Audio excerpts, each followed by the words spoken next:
ဒီနေ့ရက်လစာထုတ်မှာဆိုတော့အမေသားဟင်းလေးချက်ကျွေးပြီးအမျိုးသားမျက်နှာလောက်ပါမယ်ပထမဆုံးစေကြောတက်ဆက်ထားတဲ့အမေသားတွေကိုနှွှင်းအချုံမုံစားငပြိုင်နဲ့မဆလာနဲ့ဆုံးထည့်ပြီးတော့အရသာတွေစိတ်ဝင်သွားအောင်လို့နှက်ဆက်သွားအောင်နေပါမယ်နေပြီးတော့လို့ရှိရင်နှစ်ချိန်သိမ်းမရတာမို့တခါတည်းအရသာတွေဝင်သွားအောင်လို့တခြားဆုပ်ဆုပ်ပြီးနေပါမယ်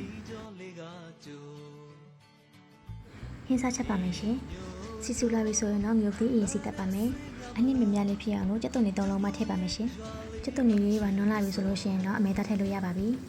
အသားကိုထည့်ပြီးလုံးတဲ့ခါမှာလည်းရင်ထည့်ပဲနဲ့အသားလေးထွက်လာတဲ့ရင်းလေးပဲလုံးရပါမယ်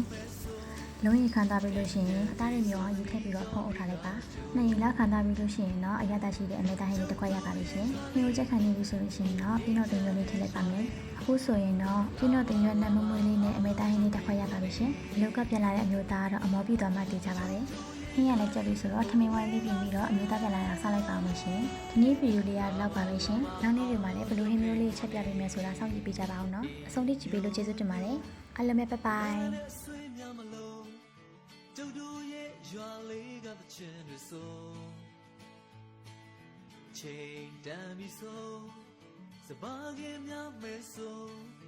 အိမ်ပြန်ချိန်ဆိုသနီးကြောလေးကကျိုးနေညိုညို